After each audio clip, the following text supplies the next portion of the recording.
This was awesome. This was so well written. Hey everybody, welcome to the G. Louise book series. I'm Kristina, Kristina. Please give the thumbs up, like, and subscribe. Let me know I'm doing a good job. I have no special effects. I have horrible lighting. I have horrible audio, but I really need your support. So please like and subscribe my channel and tell your friends and family to like and subscribe my channel. You're it. You're all I got. So please support me, please. Today we are doing The Useful Woman, Darcie Wilde, Book 1. This was so good. We start the series on a little sad note. Rosalind come home from a party. This is in London in 1812. And she comes home from a party only to find that her sister Charlotte is packing her materials. And she thinks that her sister Charlotte is running out to meet somebody to elope. But when she runs out after her sister, she discovers her sister is running away with her father. What's up with that? Apparently, her father was in huge, huge debt and was running away, and Charlotte was going with him and left Rosalind with the mother to suffer. And the mother was in massive, massive denials and would never accept it, and she ended up passing away. So, I tried to, there's Alice Littlefield is a newspaper reporter, and she's a friend of Rosalind's. And Sandra Fox is also a collector of art and stuff. And George is also a writer for newspapers. And she was in love with Mr. Castlemaine. And she couldn't do anything about it because he was a second son, and they couldn't get married. But in the 3 years since, his brother has since deceased, and he's now a lord. And he's now engaged to Honoria, a woman that really doesn't like Rosalind too much, Honoria Ainsworth. So, Lady Edmonds, Rosalind has been making a little bit of a living by being a secretary, a temporary secretary to a whole bunch of different people, writing their letters, their correspondence for them, invitation cards, stuff like that. And she's gained a little of an in with the Thorne. And her godmother is Lady Blanchard. And so Lady Edmonds comes to Rosalind and says, well, they've heard that Lady Blanchard is going to resign her position at Almack's. Apparently, there's a bunch of ladies at Almack's that you have to apply to get permission to attend Almack's. You have to go through their proper screening. And Lady Blanchard is one of them. And Lady Edmonds wants to be the lady to replace Lady Blanchard. So she goes to Rosalind and begs her, can she do this for me? And so then she finds out that Honoria, Lady Edmonds' daughter, is going to marry Devon. So she's all upset about this. And she goes to a party with her godmother, to the Thorne party at Almack's. And Honoria's brother, Lady Edmonds' son, is found dead. So Lady Jersey comes over to Lady Blanchard's in panic over what has happened. Lady Jersey is the head Almack lady. And Lady Blanchard suggests that Rosalind do the fix. That she fixes with the newspapers because she's got all this newspaper friends. She tries, but yeah. Gossip will be what gossip will be. And Lord Blanchard, her husband, supposedly has been promoted to a foreign embassy, and they are going to be leaving town soon. Rosalind finds out that Willis, the building manager of Almax, has hired a Bow Street runner to look into the murder. Well, everybody's saying it's an accident, that he just fell off the balcony. But there's reason to believe, because there was not only blood on the carpet, but it was blood on the curtains, that there might have been a scuffle. So he might have been murdered, but they're trying to put a hush on it. And Rosalind gets a letter from Jasper after his death. He's dead, and she got this letter after he died, warning her to stay away from his family.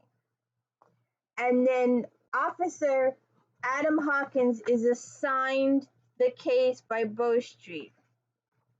And Sarah Villiers, it's learned that it's Sarah Villiers, Lady Jersey, who was trying to get Devin Winshire, the castleman, the guy that was gonna be with Rosalind, but because of the whole thing that happened and lack of communication, he's now gonna marry Honoria. George Littlefield, the newspaper reporter, the other one with Alice, goes to Harkness and tells him about Rosalind and how she knows all this stuff and all this gossip and blah blah blah, and he should contact her. And Honoria decides she wants to hire Rosalind to find out what really happened to her brother, because she's getting no answers from her family. And then Honoria tells Devin that their arrangement is actually a business arrangement. Honoria wants to be free of her mother, and the only way to be free of her mother is to marry the Duke, and then they'll stay married for a proper period of time, and then she'll get a divorce and a nice little settlement, and she can go on her own and be away from her mother. She's doing it to escape. Rosalind also has a really good loyal servant who she takes with her to Lady Blanchard's house, and the servant gets some really good information. And the maids tell the one maid tells the other maid that it was Lady Edmund, Honoria's mom, who broke up her engagement to Phineas. She was engaged to Phineas before Devon, and apparently the mother found out something about Phineas and she didn't like it, so she broke it up. And then news of Miss Blanchard's thing hits the paper, and Miss Blanchard gives Rosalind tickets, hoping that she will attend Almax. And then Devon approaches Rosalind and tells her to please stop in her investigation in doing this. And then Devon tells her that Harkness was looking into her father, which was false. Then Honoria and Rosalind go to Jasper's rooms. They find out when Jasper died, Rosalind found keys and she pocketed them and didn't tell anybody, but she told Honoria. So her and Honoria try and figure out which keys go to where, and then they find out the address of his boarding house. And they go to his boarding house, and it's been totally, absolutely ransacked. And Honoria goes off, "Why did you let these people in my brother's room? Why did you let them take the stuff?" Apparently, there's a wager on the books between Jasper and Devon on a bet that he could enter Almac's thing. But apparently later on it's discovered that it's a forgery.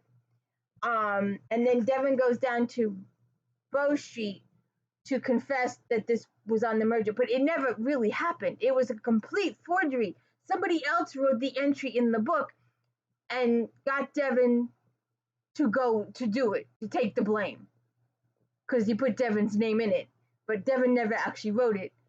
And Rosalind knows that because she knows about Devon's brother and all his gambling debts, and Devon would never do the gambling thing.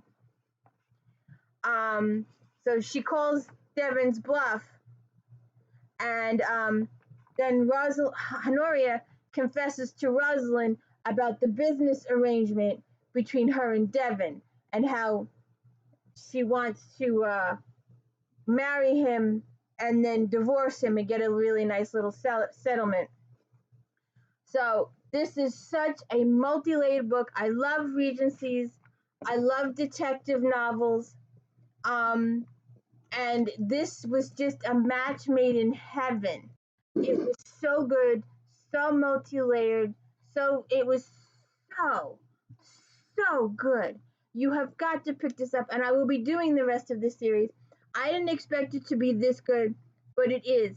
So you'll have to read it to find out who really killed Jasper Ainsworth and what the real story is behind it. Because it's multi layered, it's just not one thing. There's so many pieces to it. It's a big puzzle, and once you put the puzzle together, you're like, oh my god, it's a huge, big, overlapping, multi layered whodunit. It is so good. You have got to check it out. It's so multi layered. It was so much better than I could have expected. And I'm looking forward to Rosalind's future escapades in London in the early 1815s, 1820s. This is going to be a good series, and we've got to check it out. And please, please, please like and subscribe and let me know I'm doing a good job, because I have no special effects. I have nothing to hold you here, but a really good story. This is such a good story. You've got to check it out. And please hit the like and subscribe and let me know I'm doing a good job. I would really, really appreciate it. Thank you.